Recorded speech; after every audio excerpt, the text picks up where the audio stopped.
Olá, queridos alunos, futuros universitários, sejam bem-vindos a mais uma aula de Química. Professor Ronaldo Paiva, da Organização Educacional Farias Brito, trazendo as informações relativas à Química para sua aprovação, nessa parceria maravilhosa que veio para ficar entre a Organização Farias Brito e a SEDUC. Vamos então trabalhar mais um tema, mais um assunto relacionado à Química, uma matéria importantíssima aí para o seu vestibular. Vamos lá então entender mais um pouquinho de Química? Acompanha comigo. Questão de número 1. Uma questão que trata de um tema importantíssimo, que na realidade é um fenômeno que está presente na Química, mais precisamente na Química Orgânica. Ela é muito mais comum na Química Orgânica, que é o fenômeno da isomeria. Para quem não lembra, para quem não sabe, isomeria é um fenômeno através do qual duas substâncias diferentes, duas ou mais substâncias diferentes, têm em comum a mesma fórmula molecular. Quer dizer, a fórmula molecular é igual para todos, mas as estruturas são diferentes. Mas vamos entender melhor esse tema trabalhando essa questão. Ao que diz, a fórmula representa a estrutura da butanona. Galera, butanona, muitas vezes na química orgânica, o sufixo já diz qual é a função. Quer dizer, olhando para o nome, você já sabe a função. Quando eu digo assim, butanona, você já sabe que é uma cetona. Quando eu digo etanal, você já sabe que é um aldeído. Quando eu digo etanol, você já sabe que é um álcool. Entende? E tem funções, tem substâncias que o nome da função é o próprio sufixo. Por exemplo, as aminas é uma função, amina é uma função. E o nome do composto que representa a função leva como sufixo o nome amina. Então, quando eu digo etilamina, ou quando eu digo etanoamina, eu já estou dizendo que é uma amina. As aminas, as amidas, né, são exatamente funções cujo nome do composto que o representa já tem no sufixo o nome da função. Então, tu identifica muito mais rápido. Se você chegar no vestibular e o cara disser assim, a propanamina pertence a qual função? Ora, amina, entendeu? É o caso aí da butanona, é uma cetona, também conhecida como metil-etilcetona, ele está dizendo tudo. Importante solvente industrial usado em tintas e resinas. Está aí a estrutura dela na tela, vocês estão vendo aí o grupo funcional, C-O, C-O é a carbonila, isso é que identifica uma cetona. Você olha para a molécula, olha para o grupo e diz, é uma cetona, é o grupo funcional. Cada função tem um grupo funcional, tá legal? A única função que não tem grupo funcional são os hidrocarbonetos. Na realidade é a única função que não tem, porque hidrocarboneto só tem carbono e hidrogênio. Mas vamos deixar de papo e vamos para a resolução. Um isômero da butanona ele quer saber quem é o isômero da butanona. O propan-2-ol, se você for esperto, você já elimina a letra A, porque propan são 3 carbonos e butan são 4, então tem fórmulas moleculares diferentes. A letra B é o butanal, opa, pode ser 4. A letra C, metox, propano, é um éter, mas tem 4 carbonos. A letra D, butanol, butan-2-ol, é um álcool, tem 4 carbonos. Não sei, vamos ver. Ácido butanóico também tem 4. De cara logo tu elimina a letra A, beleza? Mas vamos para a resolução. Antes, vamos fazer uma revisãozinha rápida de isomeria. Isomeria. Galera, a isomeria é dividida em duas categorias. A isomeria plana, que é chamada de constitucional, e a isomeria espacial, que é chamada de estereoisomeria. A isomeria plana, que é conhecida assim, que é essa que nós vamos tratar agora, ela é dividida em isomeria de função, olha aí a sequência, cadeia, posição, metameria e tautomeria. Pessoal, o que é isomeria de função? Os compostos diferem na função. Um é álcool ou é éter, um é cetona ou é aldeído, um é ácido ou é éster, entende? Isomeria de cadeia, a diferença está na cadeia. Um tem cadeia normal, outro tem cadeia ramificada. Um tem cadeia aberta, o outro tem cadeia fechada. Entendeu? Um tem cadeia homogênea, o outro tem cadeia heterogênea. A diferença está na cadeia. Posição, a diferença está na posição de uma insaturação, na posição de um grupo funcional, na posição de uma ramificação, enfim, na posição só. A diferença é só a posição de alguém. A metameria é um caso particular de isomeria de posição, onde a diferença é a posição do heteroátomo numa cadeia heterogênea. E a tautomeria é um caso particular de isomeria de função, onde os isômeros coexistem em equilíbrio. Aí tu vai reconhecer porque tem duas setas, é uma forma se convertendo na outra. Geralmente é uma cetona e um enol, ou um aldeído e um enol. Por isso que muita gente chama de cetoenólica, aldoenólica. E a espacial tem a isomeria cis e trans, que é muito conhecida, que nós não vamos tratar hoje, e temos a isomeria óptica, que é outro caso de isomeria espacial. Então, grave esse esquema, grave esse desenho, essa é a divisão da isomeria. Mas vamos passar adiante, bola para frente, vamos lá. E no caso aí em questão, os isômeros planos, eles diferem na estrutura. Qual seria o isômero da butanona? Ora, uma cetona só pode ter isômero de função de um aldeído. Não pode ter de um álcool. Sabe por quê? Porque um álcool não tem a ligação pi, não tem a dupla. A cetona tem. Então já não podia ser isômero, porque a estrutura é diferente, mas a quantidade de átomos vai ser diferente. E a quantidade de átomos é para ser igual na isomeria. Então nós só podemos ter como opção o butanal. O butanal é um aldeído e a butanona é uma cetona. Os dois têm uma ligação dupla, percebem? Os dois têm a mesma quantidade de carbono, C4. Os dois têm a mesma quantidade de hidrogênio, H8. Os dois têm a mesma quantidade de oxigênio, O. Então você identifica que são isômeros pela quantidade de átomos, que tem que ser exatamente a mesma. Tá legal? E as outras opções não têm a mesma quantidade. Aí você em casa desenha a estrutura de cada uma dessas opções e você vai entender o que eu estou querendo te dizer. Tá joia? Então nós vamos ficar com a letra B. O butanal é isômero de função da butanona. Dica de vestibular: aldeído, cetona. Éter, álcool. Ácido, éster. São os principais pares de isômeros de função. Show de bola? Vamos seguir em frente, nós não podemos parar, nem não tira férias, estamos aqui trabalhando só na camisa para trazer dicas boas para vocês. Vamos para a segunda? Leia o texto a seguir. Durante a vida e após a morte, o corpo humano serve de abrigo e alimento para diversos tipos de bactérias, que produzem compostos químicos como a cadaverina e a putrescina. Olha o nome das substâncias. Cadaverina. Olha lá o que tu vai associar. Putrescina. Olha o que tu vai associar. Com certeza são substâncias, isso é nome usual, não é nome IUPAC, e esses nomes já revelam que devem ser substâncias muito fétidas. Deve ter um fedor muito grande. Na realidade, essas substâncias, elas entraram para o livro dos recordes. São as substâncias mais fétidas, ou no linguajar popular, né, pessoal, mais fedorentas que existem. E elas vêm da decomposição de matéria orgânica, cadáveres, corpos em decomposição, agido, obviamente, a partir de bactérias.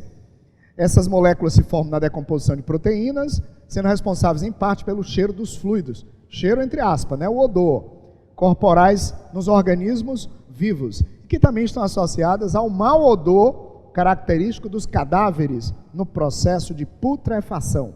Putrefação, proteína, né? Decomposição de proteínas.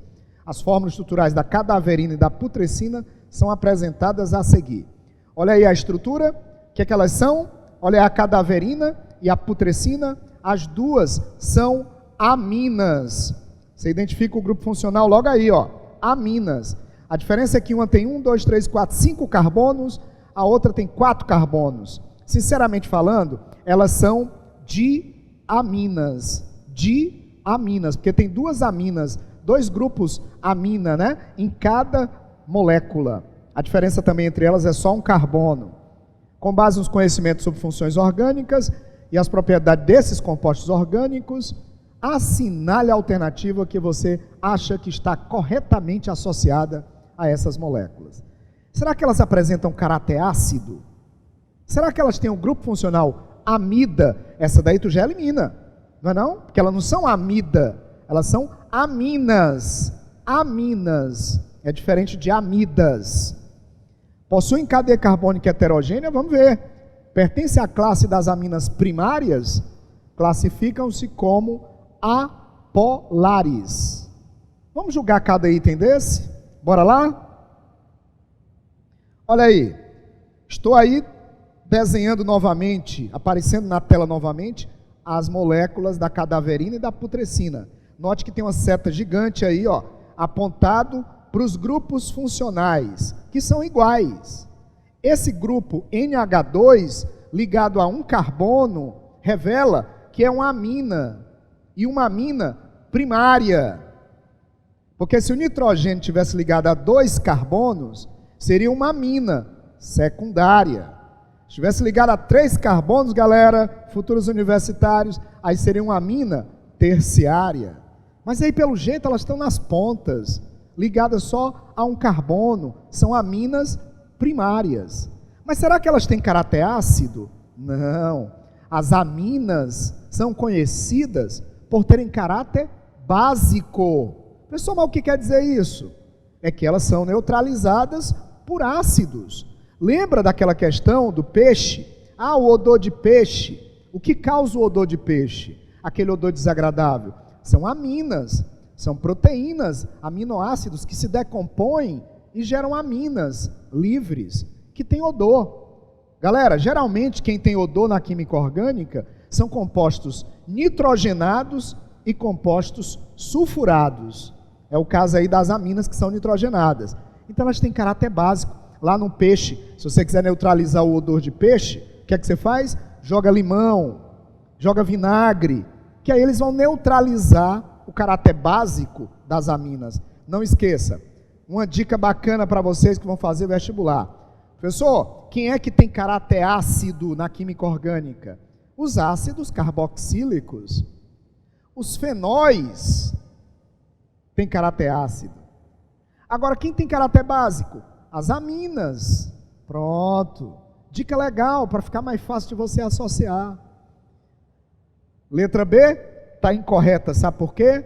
Ele disse que a cadaverina e a putrescina tinham um grupo funcional das amidas, com D. Não é, não são. São aminas, com N. Não é amida. Amida é outra coisa. Amida é derivada de ácido carboxílico. Tem o nitrogênio? Tem.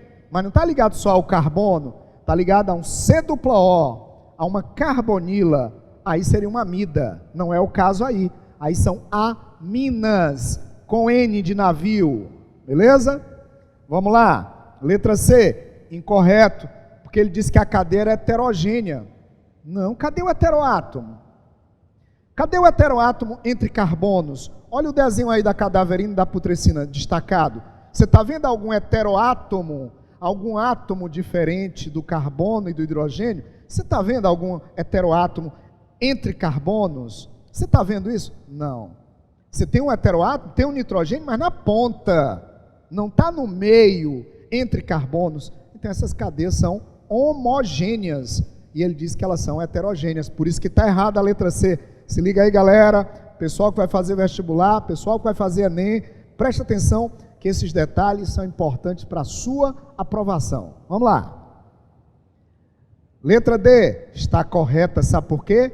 Cadaverina e putrescina são aminas. Está aí, ó, destacando de novo. São aminas primárias. Sabe por quê? Porque elas estão ligadas só a um carbono. Quer dizer, apresenta um carbono ligado ao nitrogênio. E não 2, e não 3, só um. Por isso que é primária. Entendeu? E a letra E é incorreta, porque ele diz que a cadaverina e a putrescina são apolares. Impossível, são polares. Sabe por quê? Toda molécula que tiver ligações OH, NH, são ligações fortemente polares. Fortemente polares. tá? Então essas moléculas elas vão ter uma extremidade muito polar, por conta do grupo que é muito polar. E isso ajuda inclusive a ela se dissolver na água, porque ela faz ligação de hidrogênio com a água. Lembra? A famosa ponte de hidrogênio, que é um termo não adequado, beleza, que é um termo não adequado, mas que pode ainda aparecer em vestibular, porque o nome correto é ligação de hidrogênio. E é polar, são grupos hidrofílicos. Você sabe o que são grupos hidrofílicos? São grupos que têm afinidade pela água. Então, se você enxergar lá naquela molécula um grupo NH, NH2, um grupo OH, uma carboxila, esses grupos são hidrofílicos, são grupos que têm muita afinidade com a água, tá? Lembrando que flúor, oxigênio e nitrogênio, se aparecerem ligados a hidrogênio, podem fazer ligação de hidrogênio, a tal famosa ponte de hidrogênio, que é um termo meio inadequado.